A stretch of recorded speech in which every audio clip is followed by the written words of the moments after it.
I have here a pencil sketch of a Kirin and an Eld's deer, which was the first piece in my Undying Tales series that I tackled in October 2020. These were a series of 31 ink drawings that I did, one for each day, featuring endangered creatures and some mythology. So you see both of those entwined here in this first piece, which is a mythical Chinese creature called the Kirin. And on the right side is the Eld's deer. Now I did these pieces with various inks, mostly brush pen, but also with quill. And I start off with some light areas using a very dilute gray ink. I've diluted it by 50% with distilled water and put it into a brush pen for ease of use and drawing with. And I do some first shadowed layers with that, and then I start doing some shading with a black brush pen.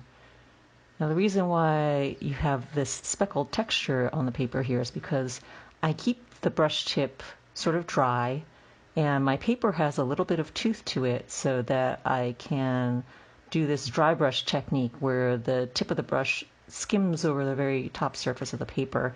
And so I get to be able to do this sort of shaded look with my brush pen on the page. And I started off with the gray just in that upper left section because the bottom right section of that circle, of that disc in the background, was going to be mostly just black with occasional star pinpricks. And so I didn't really need to fill in the gray background area for this portion of the disc. I only did that on the top half of it. And I start in the areas closest towards the deer, and I sort of move outward from there because I want the shading to sort of gradate from the close areas into darker, more solid black as I am farther away from the main body of the deer. And I have this disc in back here in the first place for contrast against what is going to be mostly line work for the deer itself. The black provides for some nice negative space shapes and forms, and to really offset and contrast the positive space silhouette of the creature's heads, and sort of helps to focus the viewer's attention into those areas of the composition. Now I use brush pen for a lot of my ink work, and it's mainly because I'm fairly comfortable working with brushes in the first place, because most of the time I'm a watercolor painter primarily, and a lot of my technique involves dry brush in the first place. So working dry brush in this medium is fairly natural for me, and I'm aware that for a lot of other people sometimes they wonder how I can get the tight control with the tip of my brush pens that I do.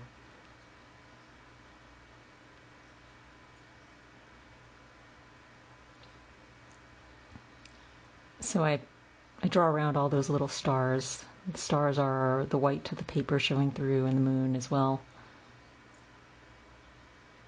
And then next I move on into the rendered line work details of the deer. This is still using the black ink. Now most of these pieces I limit myself to a very small and muted palette. I have some pale grays, pale yellow gold, greenish gold that I use on some of the others later on in the series.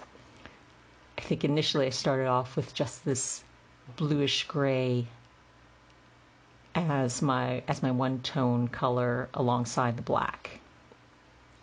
And I use the very tip of my brush pen just to do all these little fine details of line work. I like using a brush pen over a pen because I enjoy the ability to have a more live line. You know, the line has more character because I can press harder to get more of a shaded broad stroke, and then if I'm very delicate with it, I can get some extremely fine line work, which is as thin as some of the thinnest, the most fine tipped quill pens that I use as well.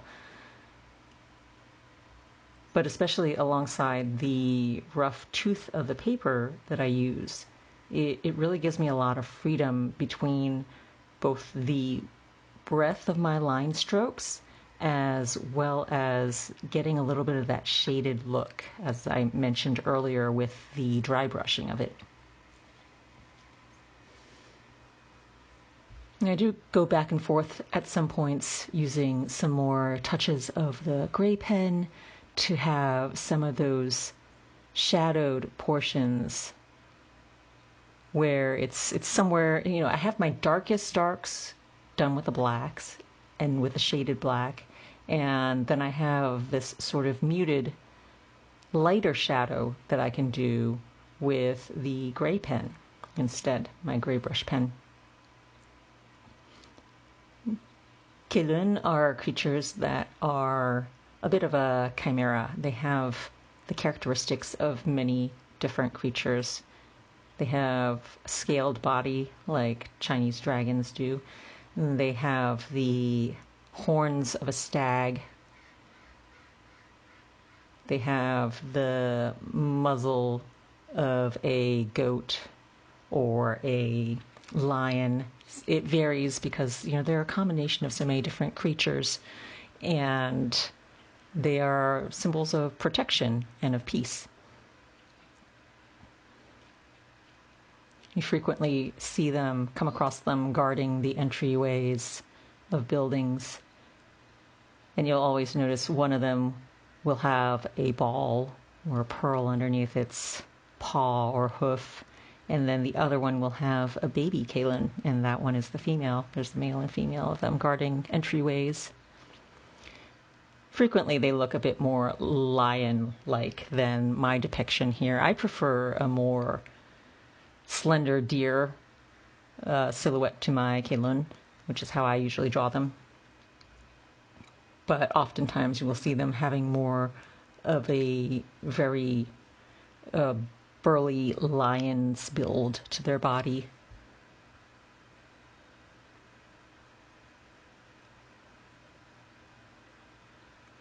These are the long whiskers that they also have, which is something that Chinese dragons also have as a feature.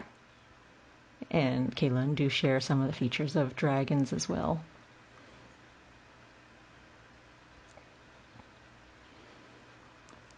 A lot of the pauses you see as my hand is taken away is when I'm sort of trying to decide how much dark and light needs to be added to balance things out in the piece.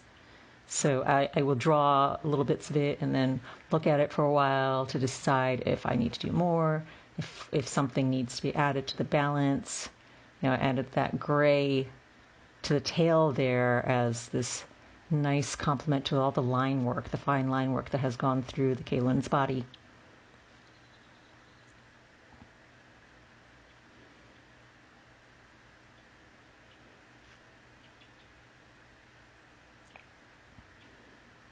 I do have to be careful to let the ink layers dry before proceeding with a secondary layer on top, which doesn't take long. I mean, it does dry fairly quickly. But if I were to do the black on top of that gray too soon, then the black might have a chance of bleeding outward and losing that crisp edge that I want it to have. And so I do have to go back and forth sometimes. So you saw I did the gray of the tail sweep, and then I sort of moved into other areas for a little bit, and then I came back to the tail to do layers of black on top of it. Now these little tendrils are added in to provide more of a sense of movement and flow. I like to do these wispy little tendrils. And this was sort of a spur of the moment thing where they started turning into black butterflies.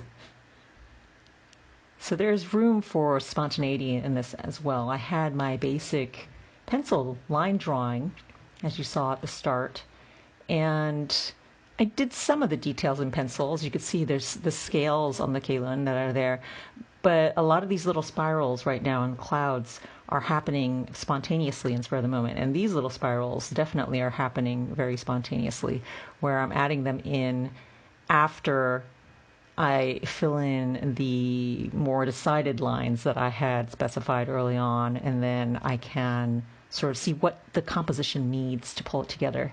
And these scales are being drawn in with a nib pen using the gray ink, though not diluted, so this is the full strength of the gray.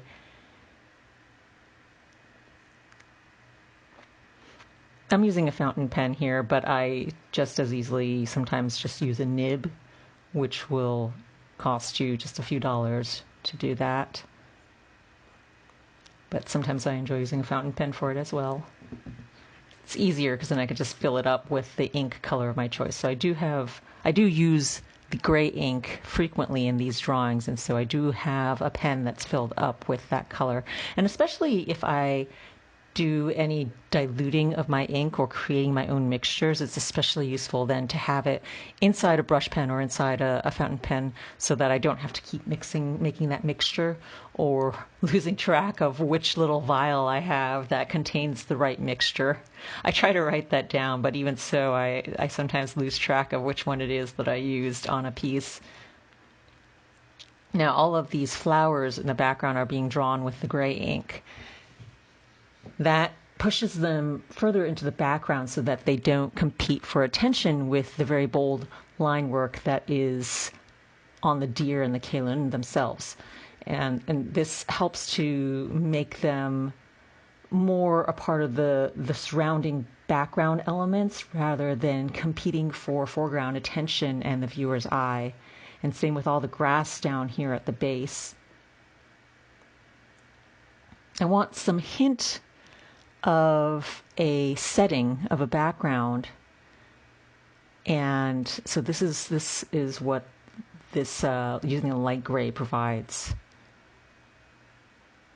while the very sharp and delineated contours that were created by the black disc in the upper background area, that helps to pull your attention to the faces of the two creatures.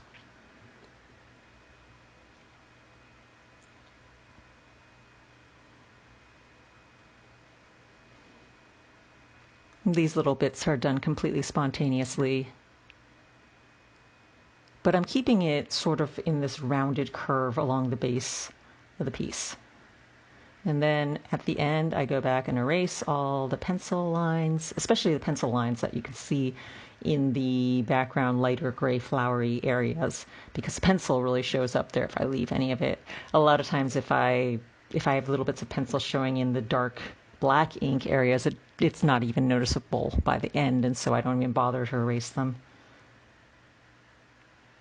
But definitely in the areas where I'm using lighter toned ink, it's something that you're going to be able to see, and so I need to make sure that that's erased.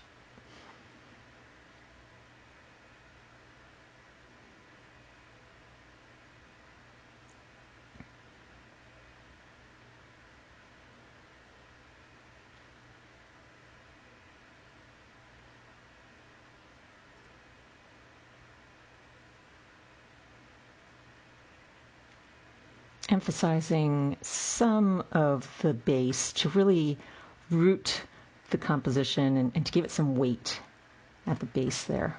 And here's the finished piece.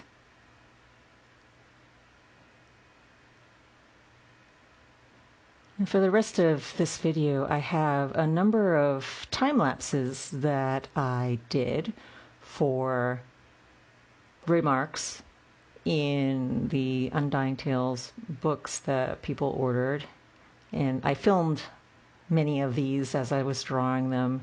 These now are a little bit different from that first time lapse that you saw, that first lengthier time lapse, because that had a pencil drawing and had the composition planned out, whereas these following time lapses for the rest of this video, these are all done completely spontaneous and without any guiding pencil lines. I do use the gray sometimes as a sort of sketchy element to fill in the shapes and forms before I go back in with the darker black brush pen and complete all the details with that. But I'm not using any pencil. I'm not plotting out my composition. And these, I go by gut feeling as I work, as I draw. I have some idea before I set my pen to page about, where the focus is. But aside from that, I sort of let things happen as they appear on the page.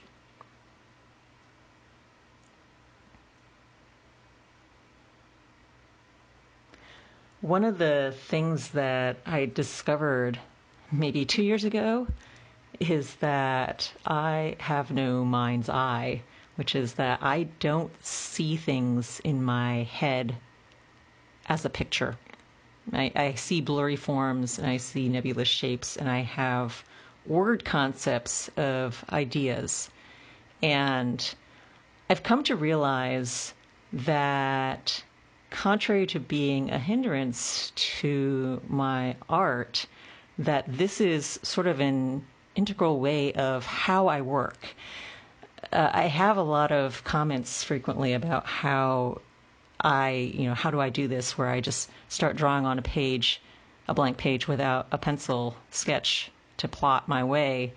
And I've come to understand that because of the way my brain works and not having any mind's eye, that this is sort of key to how I create these drawings, where things don't have a solid form for me, for my visual imagery, unless it's on a page in front of me. And so, in a way, drawing these on the page is how I create that imagery. It doesn't have any form in my head until it appears on the page in its final sketched form.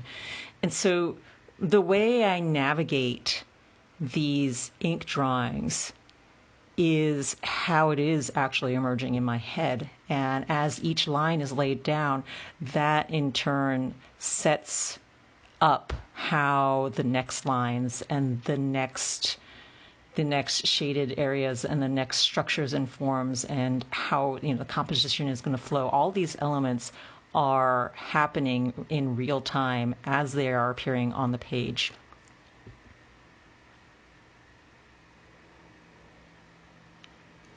So I'll leave you to watch the rest of these time lapses without me talking the whole time. But there are about 12 of them, about a dozen similar type of little remark drawings that I created over the course of a month, I think. Well, I did a lot more than the ones that you see here, but these were some of my favorites as I worked. And they include a lot of different animals and creatures, mostly natural elements. And I hope you enjoy watching them. Thanks.